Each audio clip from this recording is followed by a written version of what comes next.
Aquellos que tengan su Biblia pueden abrirla conmigo en el Evangelio según San Mateo, capítulo 8, verso 14. Dice así la palabra de Dios. Vino Jesús a casa de Pedro y vio a la suegra que estaba postrada en cama con fiebre. Y tocó su mano y la fiebre la dejó y ella se levantó y le servía.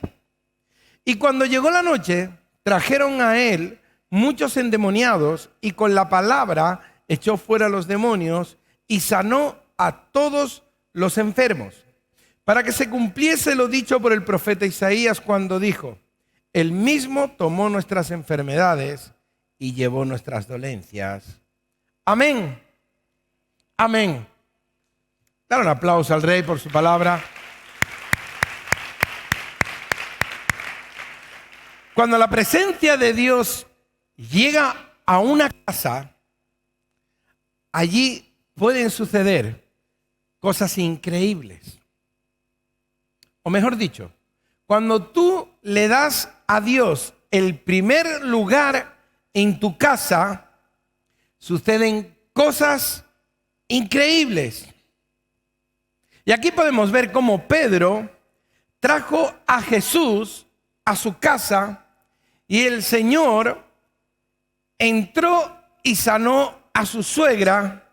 Y no solo eso, la casa de Pedro se volvió el punto de encuentro para todas aquellas personas que querían un milagro. El punto neurálgico de Jesús en Capernaum era la casa de Pedro. Todos iban a la casa de Pedro. ¿Por qué? Porque allí sucedían maravillas.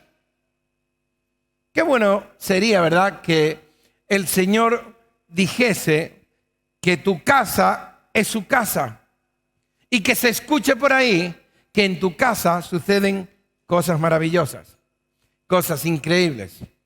¿A cuántos no les gustaría eso? ¿Verdad? ¿A cuántos no dirían, wow, eso es para mí? Eso me gustaría a mí. ¿Cuántos no les gustaría? Ay, qué pocos amenes. Yo creo que no lo han entendido todavía.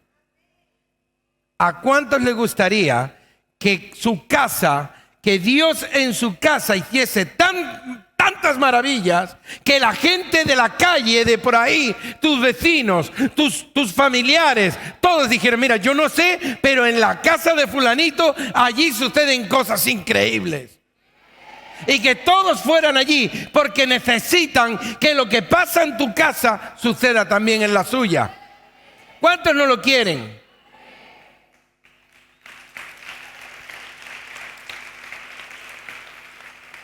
Fíjate en algo, qué diferencia.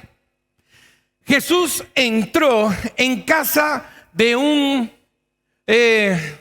fariseo llamado Simón, y él entra en su casa. Y llega una mujer de dudosa reputación, entra allí, rompe un frasco de alabastro y comienza a ungirlo, a ungir al Señor. Y el otro, el fariseo que lo ve, dice, si este fuera profeta, sabría quién es esta mujer. Comienza como que a juzgarlo. Entonces el Señor, sabiendo lo que había en su corazón, le dice una pregunta. Le dice, ¿quién ama más? ¿Al que más se le perdona o al que menos? Y el otro va y le responde, bueno, pues al que más se le perdona. Y Jesús le dice, rectamente has juzgado. Yo entré en tu casa y no me diste agua para lavarme los pies. No me lavaste los pies. No me ungiste. No me diste el primer lugar. No me honraste, ¿verdad?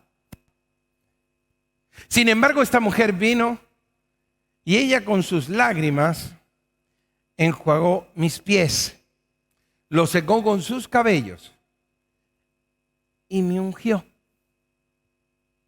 Y vemos en ese texto que está en el Evangelio de Lucas capítulo 7, verso 36 en adelante, vemos que en la casa de Simón no sucedió ningún milagro.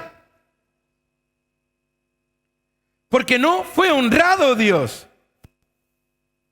Dios, sin embargo, el Señor honró a quien lo honró. Honró a la mujer de dudosa reputación. Él la honró, dijo, cuando se hable este evangelio, cuando se hable, se hablará de lo que esta mujer hizo. Pero en casa de Simón no sucedió un milagro. Cuando Jesús llegó a donde él vivía, que era que era Nazaret, él llegó allí. 30 años había estado el Señor en Nazaret. A los 30 años comenzó su ministerio, iba a Nazaret, iba a predicar allí, iba a sanar, y la gente no lo recibió. Y dice la Biblia que no pudo hacer muchos milagros. ¿Por qué? Porque allí no lo honraron. Allí decían, ¿quién es este? Este no es el hijo de María. No conocemos a sus hermanas, no sabemos qué. Comenzaron como a juzgarlo, como la familiaridad le restaba. Habían ellos restado la importancia al Señor. Y esa incredulidad les evitó poder tener un milagro en sus vidas. Amén. Fíjate en esto. No porque nosotros seamos cristianos quiere decir que necesariamente la presencia de Dios camine con nosotros todo el día. Porque tú y yo seamos cristianos no quiere decir que la presencia de Dios camine con nosotros todo el día. Y te voy a decir el por qué. Si el Señor en nuestras vidas no tiene el lugar que le corresponde, su presencia no irá con nosotros. No vas a dejar de ser hijo, pero llevar su presencia es otra cosa. Es otra cosa. Y puede que hayan algunos que no les importe que la presencia de Dios no vaya con ellos, o que sea intermitente. Pero llevar la presencia de Dios en nuestras vidas es lo mejor que te puede pasar. Es lo mejor que nos puede pasar. Recordemos las palabras del profeta Eliseo y del profeta Elías, cuando ellos decían, vive Jehová en cuya presencia estoy. Cuando tú le das al Señor el lugar de preeminencia que a Él le corresponde en tu casa, en tu vida, en tu familia, en tu ministerio, Él lo va a prosperar todo. Él va a hacer que subas a nuevos niveles. Él va a hacer que seas cabeza y no seas cola. Pero no podemos hacer, lo que no podemos pretender es que el Señor sea nuestro Señor en el culto y no en nuestra casa. Pero Él es mi Señor en mi casa también. Ok, tú le das el primer lugar. Él tiene el primer lugar en tu casa. ¿Realmente tiene ese primer lugar? Porque puedes llevar 20 años como cristiano. 20 años. Y no escucharse nada que Dios haya hecho contigo, ni en tu casa. 20 años, incluso tener la presencia, entre comillas, porque la Biblia dice que donde hayan 2 o 3 congregados en su nombre, allí está Él. Pero la presencia manifiesta del Espíritu de Dios en tu casa es otra cosa. La presencia de Dios. Dice la Biblia, 1 Samuel, vinieron los de Kiriat Jearim y llevaron el arca de Jehová y la pusieron en casa de Abinadab, situada en el collado, y santificaron a Eleazar, su hijo, para que guardase el arca de Jehová. Desde el día que llegó el arca de Kiriat Jearim, pasaron muchos días, 20 años, y toda la casa de Israel lamentaba en pos de Jehová. En todo el tiempo que el arca de Jehová permaneció en casa de Abinadab, no se oyó que ocurriese nada extraordinario. El arca permaneció 20 años allí. Y listo. 20 años el arca. El arca, tú sabes, el arca de la alianza, el arca tipificaba la presencia de Dios. Tener el arca era tener la presencia de Dios en tu casa. Pero vemos que la Biblia no habla nada de nada extraordinario de Abinadab. Nada. 20 años, pero no sucedía nada extraordinario. Sin embargo, más adelante, vemos que sucede un hecho. O sea, van cargando el arca y el arca era trasladada de casa de Abinadab a Jerusalén. Y en el trayecto sucede algo y llevan el arca a casa de Obed-edom. Y Obed-edom en 3 meses es prosperado. Es prosperado. Tal fue la prosperidad, tal era lo que Dios estaba haciendo en casa de Obed-edom, que llegaron los reportes, las noticias le llegaron a David. O sea, tenía que ser grande lo que Dios estaba haciendo en casa de Obed-edom para que fuera tan manifiesto que iban donde David y decían: oye, Dios está prosperando a Obed-edom. Dios está haciendo cosas maravillosas en casa de Obed-edom. En 3 meses, lo que el otro en 20 años no se escuchó nada, en 3 meses en casa de Obed-edom se escuchó que estaba haciendo Dios milagros en su casa. Cuando nosotros no nos tomamos la presencia del Señor en serio, nuestros hijos lo notan. Y ellos se van a tomar tan en serio la presencia de Dios como nos la tomemos nosotros o como nosotros les enseñemos. Ellos están ahí, ellos ven lo que nosotros hacemos, lo que nosotros decimos, cómo nos comportamos.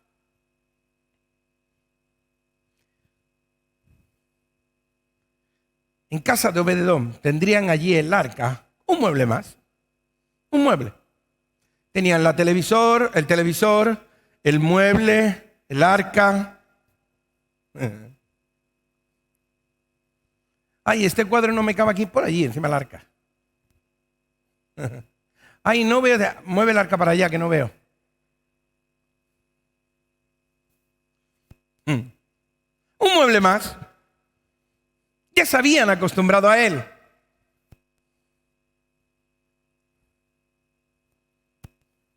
Dice, en 2 de Samuel, dice: y David y toda la casa de Israel danzaban delante de Jehová con toda clase de instrumentos de madera, de haya, con arpas, salterios, panderos, flautas y címbalos. Cuando llegaron a la era de Nacón, Usa extendió su mano al arca de Dios y la sostuvo, porque los bueyes tropezaban. Y el furor de Jehová se encendió contra Usa y lo hirió allí Dios por aquella temeridad. Y cayó allí muerto junto al arca de Dios. Y se entristeció David por haber herido Jehová a Usa. Y fue llamado a aquel lugar Pérez Usa hasta hoy. Usa era un hijo de Abinadab. Era hijo de Abinadab. Abinadab provenía de los levitas. Y había algo que ellos estaban haciendo mal. Ellos estaban trayendo el arca al estilo filisteo, con unos bueyes, en un carromato, montado encima. Y algo que yo puedo ver en la Escritura, que ellos viniendo de la línea de los levitas, que eran los que tenían que llevar el arca, ellos eran los primeros que tenían que haber dicho, no, mira, esto está mal, el arca no se lleva así, tiene que ir cargada por levitas, no puede ir encima de un carro, debe ir cargada por nosotros. Pero ellos la colocaron encima del carro. Y cuando vio que se movía, dice, ¡ay, la cajita que se cae! Y fue como a sostenerla. Fue como a cogerla. Lo que nunca nosotros podemos hacer es lo que hizo Usa. No tener la suficiente reverencia para saber que la presencia de Dios no se puede manipular de cualquier manera. La presencia de Dios es algo santo.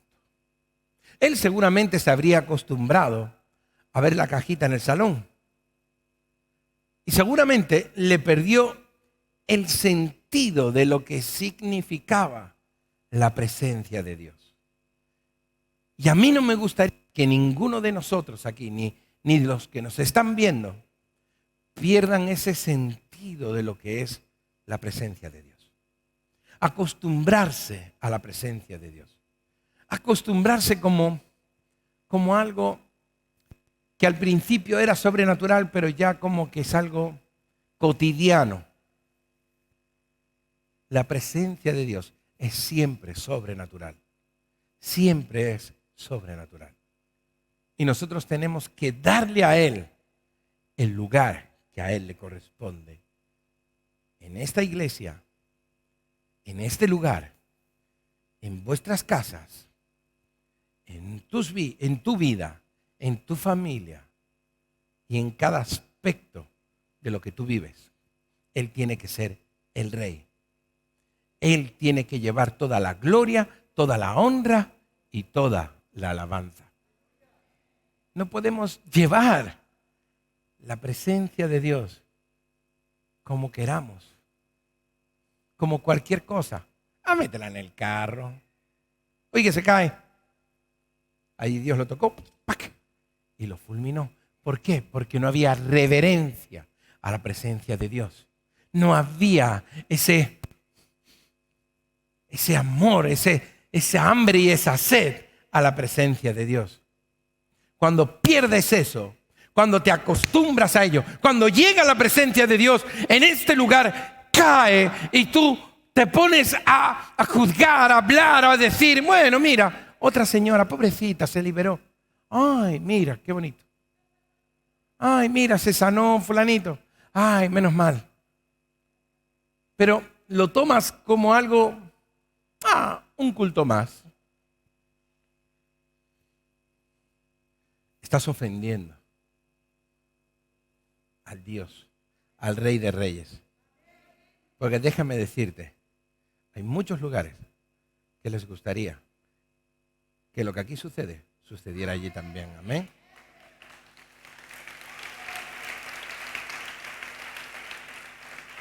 Pero fíjate en esta diferencia. Esto Usa, pero Obed-Edom viene 3 meses, en 3 meses. Tal era la gloria de Dios en casa de Obed-Edom, que cuando llevaron el arca, no es que dijeron, bueno, mira, se lo llevaron. No, él cogió y dije, hey, a sus hijos, a sus hermanos, a su familia, hey, vamos detrás del arca.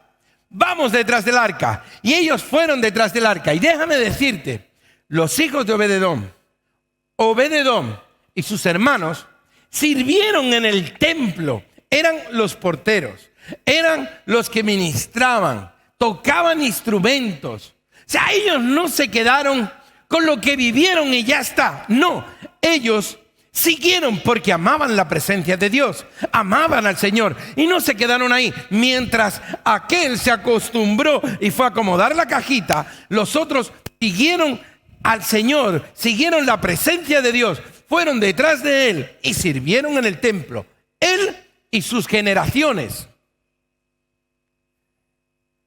Eso es lo que sucede cuando tú le das al Señor la posición que Él debe de tener en tu vida.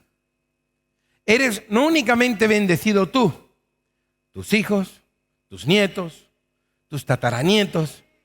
Comienza toda una generación a ser bendecida porque hubo alguien que supo valorar la presencia de Dios. Alguien como Obed-Edom, que valoró la presencia de Dios. Dios lo bendijo y no lo bendijo solo a él, sino que fue una bendición que se extendió a su familia, a sus hijos, pero también a sus hermanos.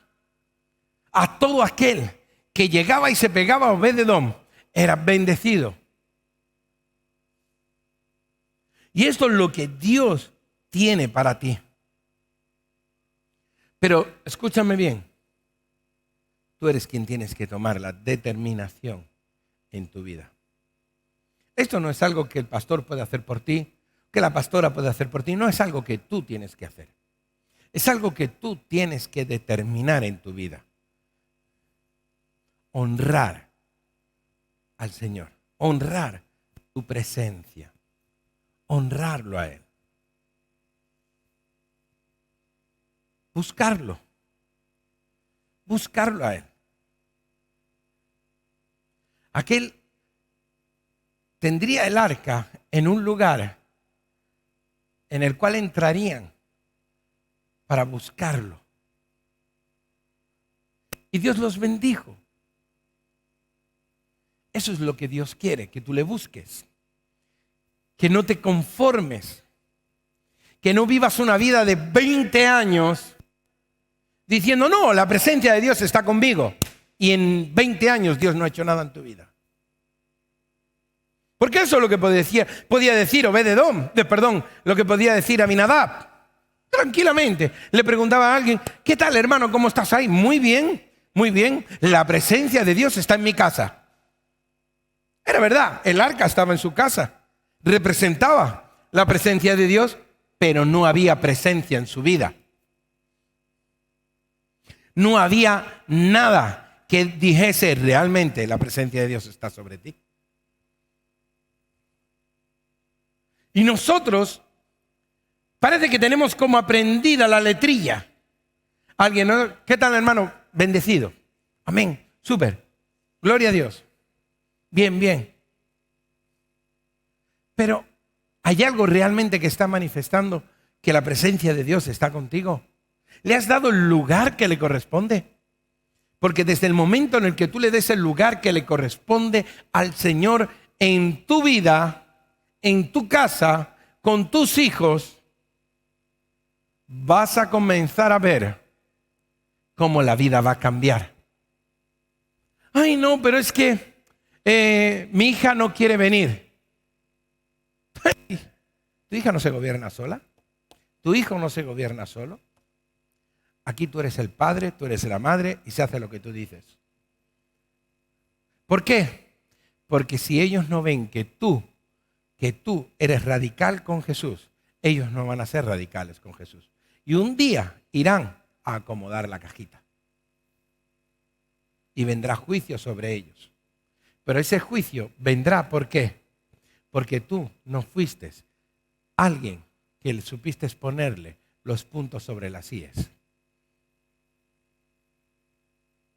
Nosotros, Dios nos da los hijos, pero para que nosotros los instruyamos en el Señor.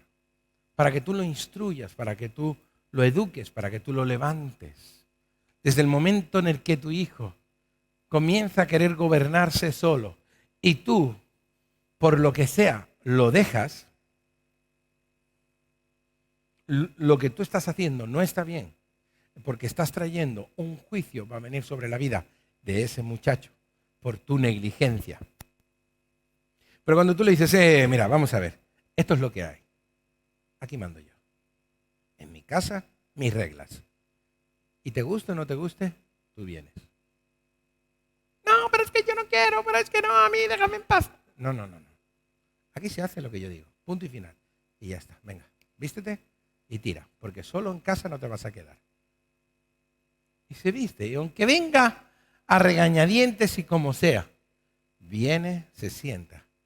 Y tú no sabes si Dios puede hablar a su corazón y hacer que se quebrante y ese corazón duro se convierta en un corazón de carne, un corazón moldeable. Porque tú hiciste lo que a ti te correspondía y Dios hizo su trabajo.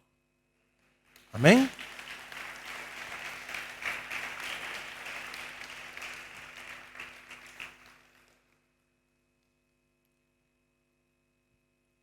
Nosotros tenemos que ser esas personas que comienzan a dar pasos firmes de fe.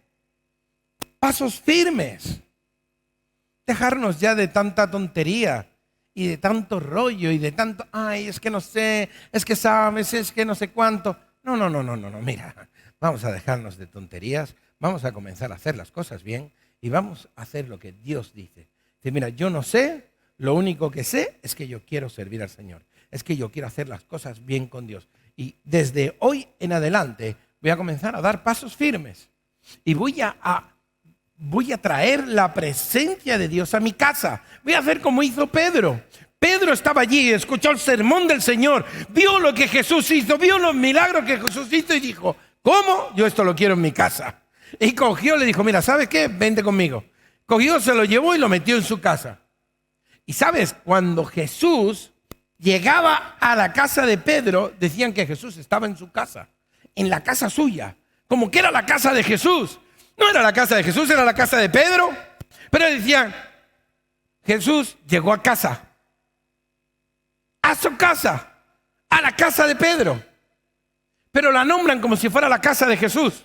Uy, ¿tú te imaginas que dijeran, Jesús llegó a su casa y es la tuya? Que alguien entre en tu casa y sea sanado. Que alguien entre en tu casa y sea libre. Que alguien entre en tu casa y reciba un milagro de parte de Dios. Algo que por mucho tiempo ha estado ahí, que no se ha podido romper, entra en tu casa y dos palabras que tú le dices, es sano. Y comienzan a suceder milagros, cosas maravillosas. ¿Por qué? Porque tú hiciste lo que te correspondía, darle el lugar que le correspondía al Señor. Fíjate en algo. Jairo, principal de la sinagoga. Él tantas y tantas veces habría dicho desde el púlpito, cualquiera que nombre a Jesús como Mesías será expulsado de la sinagoga, etcétera, etcétera. Pero cuando tuvo una necesidad, él fue delante de Jesús y lo primero que hizo fue postrarse ante él. Se postró. Cuando se postró, estaba declarando a Dios. Porque los israelitas solo se postran delante de Dios. No se postran delante de ningún hombre, solo delante de Dios. Entonces, cuando él se postró delante del Señor, estaba declarando que él era Dios, que él era el Hijo de Dios. Ya le dio su lugar. Va caminando y una mujer toca el manto y él se para y comienza a hablar con la mujer. Y mientras está sucediendo todo eso, llega alguien y le dice a Jairo, hey, mira, no molestes más al maestro, tu hija murió. Tu hija ya ha muerto, ya, se acabó. Y Jesús se gira y le dice, al que cree, todo es posible. No tengas temor, al que cree, todo le es posible. Y él no tiró la toalla, siguió con el Señor y lo llevó ¿a dónde? A su casa. Pero él antes le había dado el lugar que le correspondía como hijo de Dios. Lo había delante de la gente, él había testificado con su actitud que Jesús era el Hijo de Dios. Él le había dado el lugar. Cuando entró en su casa, ¿qué sucedió? Su hija resucitó. Porque le dio el lugar. Porque le dijo, eres tú. Sí, vale, en el pasado él lo había hecho mal. Seguramente en el pasado él había aconsejado y había dicho. Incluso habría amenazado a algunos israelitas diciéndole, no, como tú digas que esto, hay una dirección que viene desde Jerusalén que dice que cualquiera que declare que Jesús de Nazaret es el Mesías, será echado de la sinagoga. Sí, a lo mejor lo hizo en el pasado, pero allí se arrodilló delante de Dios, declaró que Él era el Mesías, le dio el lugar, lo llevó a casa, milagro. Y muchas veces nosotros queremos milagros, pero no declaramos a Jesús, no lo honramos, no decimos nada por vergüenza. Ahora sí queremos las bendiciones, pero no lo honramos a Él. No lo estamos honrando, no lo declaramos, no hablamos de Él. Y después decimos, ¿y por qué a mí por qué yo no? Dale el lugar en tu vida, en tu casa, en tu familia, con tus hijos, en tu trabajo. Dale el lugar y tú verás lo que va a suceder. Lo que va a suceder. Suba la alabanza. 3 meses. 3 meses solo. Por eso, cuando viene mucha gente, hay personas que ven que vienen los nuevos y Dios hace cosas increíbles en sus vidas. Porque ellos tienen hambre y sed. El hambre y la sed es lo que hace la diferencia. La diferencia la hace el hambre y la sed de Dios. No los años que lleves como cristiano. 20 años Abinadab con el arca y no había diferencia ninguna. Nada. Había que dijese, wow, mira, la casa de Abinadab es una casa. No, nada se decía. Obed-edom, 3 meses. Tal era la bendición que le llegaron los reportes a David. Qué bueno sería que fuera tanta la bendición en tu casa que nos vinieran a decir, wow, ¿sabes que en casa de fulanito está sucediendo esto? Oye, ¿sabes que en casa de menganito está sucediendo esto? ¿Sabes que en casa de tal está sucediendo aquello? Wow, nosotros nos alegraríamos. Porque, escúchame bien, Dios no quiere que únicamente lo que suceda aquí en este lugar. Él quiere que lo que sucede aquí tú te lo lleves a tu casa. Te lo lleves a tu casa. Que salga de aquí y en tu casa tú comiences a honrarle a Él. Como hizo Pedro.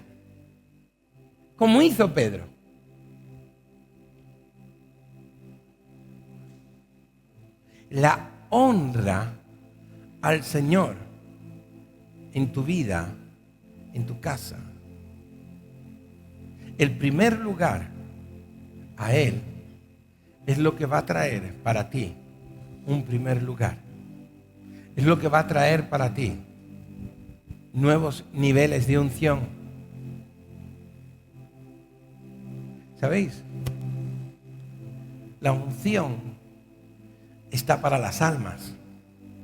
La unción está para servir al Señor. No para que uno venga y diga, uy, ¿sabes qué? Yo tengo unción. No, la unción está para servir a Dios. La unción está para que tú la des, no para que te la quedes, sino para que la des, para que la distribuyas, para que ores por la gente, para que hables de Jesús, para que tú le honres a Él. Dios te siga dando más porque tú sigues gastando más a favor de Él. Y cuanto más gastas, más te da. Cuanto más gastas, más te da. Pero si tú sales de aquí y dices, bueno, está bien, qué bonito sermón, te vas para casa y bueno, y sigues una vida normal, corriente, como siempre, bueno, con altibajos, con esto, con aquello, pero no hay una honra a Dios, no hay algo que diga, wow, ¿sabes? Yo realmente voy a apartar este tiempo para Dios, voy a comenzar a hacer esto, voy a darle al Señor el primer lugar en mis finanzas, voy a darle el primer lugar en mi vida, voy a darle el primer lugar en mi familia, voy a darle el primer lugar en mi trabajo, voy a darle siempre el primer lugar, porque Él es mi Señor y mi Salvador, pero es mi Señor. Cuando tú haces esto, sucede todo el Nuevo Testamento. Tú puedes leer que en todos los lugares, cada vez que era honrado el Señor, tú veías en esos lugares cómo sucedían milagros. Sucedían milagros. Dice la Biblia que al Señor le gustaba ir a casa de Lázaro, su amigo. Allí era honrado. Allí lo trataban como quien era. ¿Y sabéis qué? Lázaro resucitó. Llegó el Señor y Lázaro resucitó.